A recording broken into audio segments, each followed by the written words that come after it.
investments, and fixed assets. So we have two more pieces that if we get through these, we can have our financial projections, right? We've done our cost of goods sold,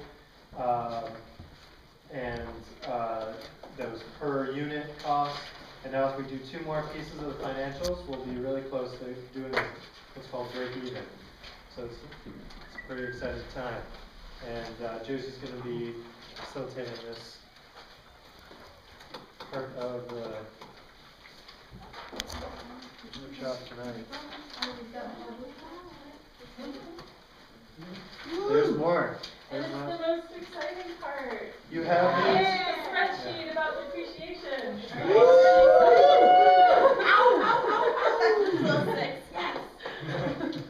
So I do really actually think that numbers are one of the most exciting parts. And I don't know if did anyone have, at this point, like halfway through the sessions, would anyone share that sentiment with me? Maybe someone who came in who was not so thrilled about the financial piece. Maybe thrilled is too strong a word, but now you're like a little bit more into that piece because why? Does someone who feels that way want to say why? Because that's where you can see if your co-op is like actually like good.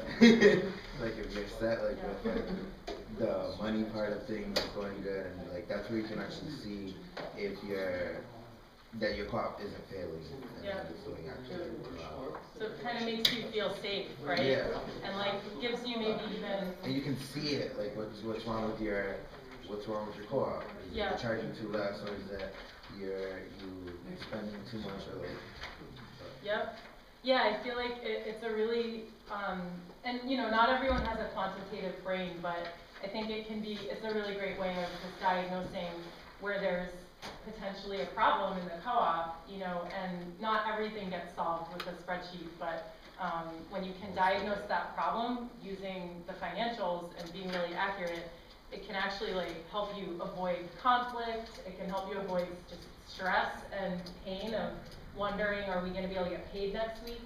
It just demystifies and actually democratizes a lot of stuff. If many people in your co-op or in your organization know about finances, it's not concentrated in one person's hands so that you have to ask the all-knowing accountant and otherwise it's a mystery. So anyway, that's my little prologue to why I'm excited about doing these worksheets. So depreciation is something that I think is actually a pretty common sense idea, but the IRS, one of the big reasons it's important is because as you're keeping your books, your assets depreciate each year, and this is because in real life things depreciate, like software becomes outdated, a car gets more and more worn each year you use it. So that's one reason it's important, is to reflect the actual value of your assets from year to year. But the other reason it's important is because the IRS needs to know when you're doing reporting, because that's part of the total value of your organization. So do folks remember on which financial document the assets live? And there were the two that we did together with Stacy. Balance sheet. Yes. Yes, and that's because the assets make up a part of the whole value of your co-op. And so you don't count them on a day-to-day basis. They're not daily expenses like ingredients for hot sauce or gas for the bus or food for the pedicab drivers, peddlers. They're not those day-to-day expenses, but they are assets. So if you had to close your business in 1 minute and sell it and liquidate everything, those assets would be liquidated into money for you. So you would have to know what value they have, because you're not going to get the same price for them 5 years down the line that you would on day one. So, so this is a depreciation tool that you can use, and it's this sheet in your binder, and this first section going up to the dotted line. This is your budget of all of your assets. It's an example of a budget that you could have with all of your fixed assets, or AKA investments, and the value that they have. And does someone want to tell us why there are these different columns for the budget? Yeah, Abe. So see here, investments over each year, seeing if something needs to be replicated, each year we're going to change this type of investment that's going to help our company. Just an overall see investments, and we can have another Exactly. And do you know why is it that there's like so many investments in year one? Because And not yeah, because when you're starting, you need to buy everything from scratch. And then maybe, year two, it looks like in this sample, their budget acknowledges that expensive tools and equipment, you may need to buy more each year. Maybe you're expanding. I'm guessing that that's in there because you start up with $500 worth of tools and equipment, maybe for landscapers, you start out with that. Each year, you probably need to replace something. Maybe you're expanding and you need to give people more tools. So it's just a good way of also visualizing. You don't just have startup costs. So if you want to be around for more than 1 year, you need to be thinking about your budgets for year one and year two in terms of those big investments. I'm thinking too actually of like, for some businesses, you have big expenses starting up and then big expenses at year three. Like maybe in a hot sauce business, you start out with a really small mixer or something, and that doesn't cost so much, so year one is cheaper, but then by year three you've expanded, so you need that like $4,000 one or whatever. So it's just a way to help you plan for those big investments. So that's your budget. Does someone want to give a guess at why it says 3-year assets, 5-year assets? How long the tool lasts. Yep, exactly. And there's a fancy term, it's called the recovery period. So that's exactly what it is. The IRS likes to call it a recovery period for each asset, and that means, again, it's a little bit common sense, like things like software, after 3 years, they're usually outdated and you need to get the new update or whatever. But then they have, I'm sure that somewhere in the IRS headquarters, there's like an army of people who are figuring these numbers out. They've somehow also figured out that if you own a commercial building older than 1993, it has a recovery period of 31.5 years, meaning if you owned it for 31.5 years, it's worth 0 on year 31.5. So a lot of it is kind of like just cooked up by those folks, and when and if you get working with an accountant, that's what the accountant can figure out. But I think, again, just to democratize the knowledge, it's really good for everyone to really understand like the value. What about Grace and then Judy and then for technology? I know like the 5 years, like a piece of technology will depreciate, having value.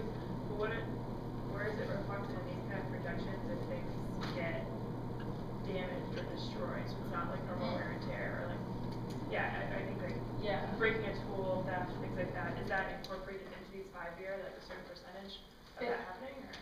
No, I don't think that that's incorporated in, and so I think in that case, what would happen when you're reporting your numbers to the person who's going to be like sending in that financial report to the IRS, I think what happens then is you've projected, so that's the second section, you've projected a certain amount of just regular deterioration each year, and that's like at basically, for software, it would be 300 divided by 3.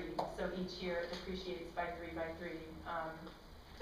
And if you get something damaged, I think then your projection changes and it goes to 0. And then you have another investment cost that maybe was unanticipated.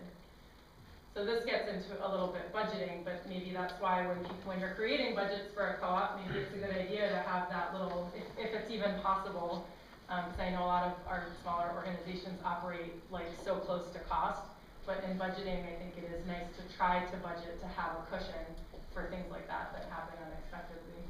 So Judy and then Yeah, I just don't understand how a building is worth nothing. Yeah, I may be saying that harshly. Maybe there's some other calculation, but I mean, according to the IRS numbers, a building has a depreciation of 31.5 years or a recovery period. So it means each year it's going to depreciate over the course of 31.5 years.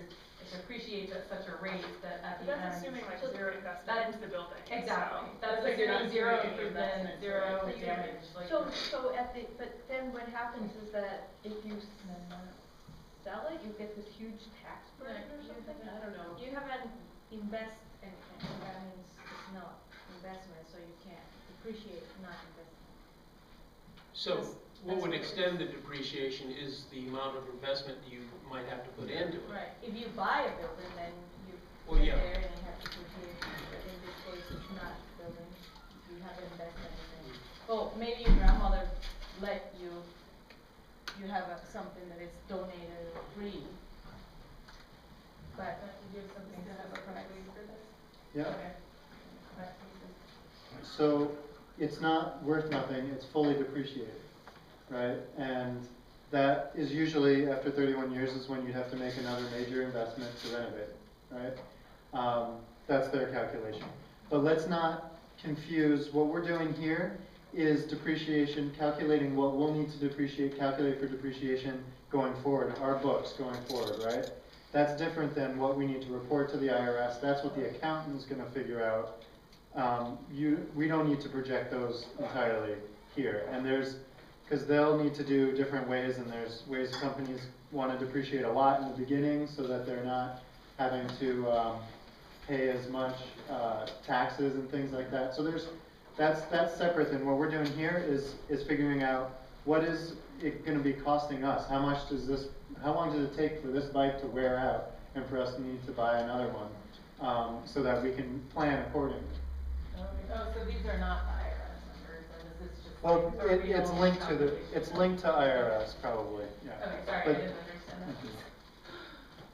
Okay, were there any other questions on that discussion, or, okay, so then Jesus had something? I wanna talk, like, for me to understand it better. Is it like what we do with the bus, as in, we have, like, money put away to the side whenever, like, we rent it out, that we keep it for, like, the what ifs of, like one time when we were driving to Boston, a tire popped, but, like, we had money in there for, like, the what ifs for, like, in case we needed to go someone to come change the tires out, like that, like, having. That sounds like more, a line item in your budget that's probably called like maintenance costs or repairs or, yeah, something like that. This is just for that assets line on your balance sheet, Okay. so that you know the total value of the whole company, or the whole Okay. co-op. Did you have a question? Oh, I thought I saw your hand. Sorry. So then, to move on with the worksheet, if you go down to this part, then below the dotted line, this is a spreadsheet that goes year by year, so starting with year 0, like with your startup costs, that helps you do the calculations across of how it's going to depreciate each year. So to be honest, actually the startup costs I didn't really understand that well. It doesn't apply to most of our co-ops. It's mostly when you have to buy a property or This definitely works for us as a farm. well, yeah.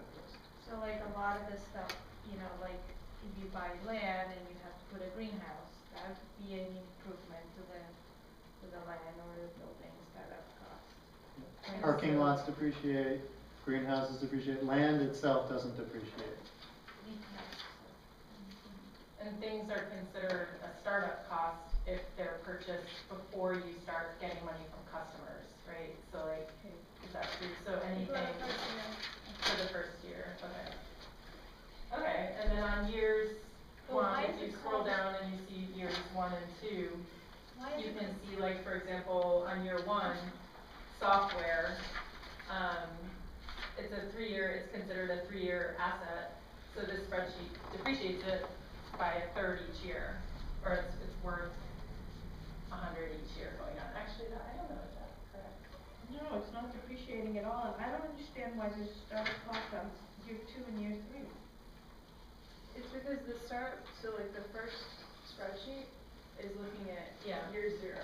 So Yeah. year 0, your only costs were the $5,000. Right. So that $5,000 amortized over 15 years is $333 per year of depreciation. So they've spread it out over the subsequent 3 years. Okay, Because it doesn't depreciate in the year that it was bought. I see, so that you spend $300 year 1